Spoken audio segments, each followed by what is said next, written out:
I think people really have no idea the scale of suffering that they are complicit in.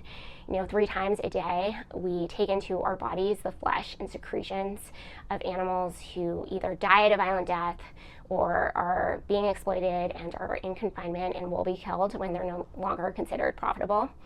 We take that into our bodies, and 3 times a day we shut down our sense of compassion, our sense of empathy. We turn a blind eye to their suffering. We kill 23 million animals per day in the US, land animals, and more animals are killed per week than all human beings that have been killed in all conflicts since the beginning of human history. We kill 70 billion land animals per year worldwide and trillions of fish. So, that's an immense amount of suffering, and people choose to tune it out because they have, emotional attachments to eating the foods that they're accustomed to enjoying. I remember when I was in college and I was starting to learn more about what we were doing to the animals, I had this weird feeling that our world was not what I had thought it was, and that underneath this civilized veneer, there was this whole ocean of suffering that we were kind of aware of, like in the back of our mind, but we knew enough about it that we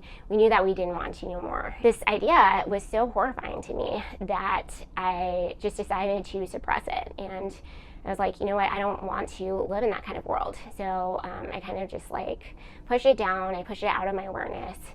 But I did start to learn more. I continued learning more about what we were doing to the animals. And then I did go vegan a few years later.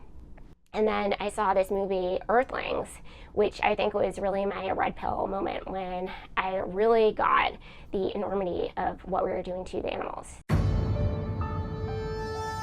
On the heath, King Lear asked Gloucester, "How do you see the world?" And Gloucester, who is blind, answered, "I see it feelingly. I see it feelingly." 3 primary life forces exist on this planet: nature, animals, and humankind.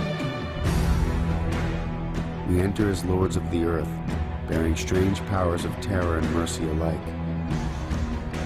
A human being should love animals as the knowing love the innocent, and the strong love the vulnerable. It seems the fate of many animals is either to be unwanted by man, or wanted too much. Isn't it enough that animals the world over live in permanent retreat from human progress and expansion? And for many species, there is simply nowhere else to go.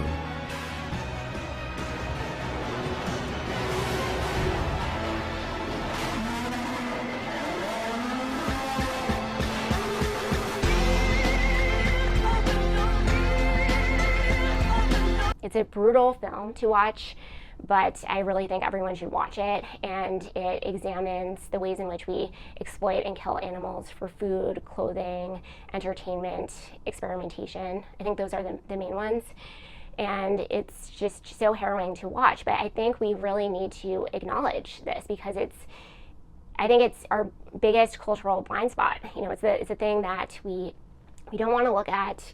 We have this consensus that we don't go there, we don't talk about it, it's a taboo thing to talk about. But meanwhile, it's creating a lot of dysfunction in our society. I think that, if we want to live in a healthy society, then we have to acknowledge these more shadowy aspects of our culture, and that includes taking a look at what's happening to animals and the ways in which we tune out their suffering, and we say that they don't matter because they're different from us. Those of us who've had dogs and cats, we know that they suffer, we know that they can feel pain, and so there's no reason why we shouldn't have compassion for them and what they're going through.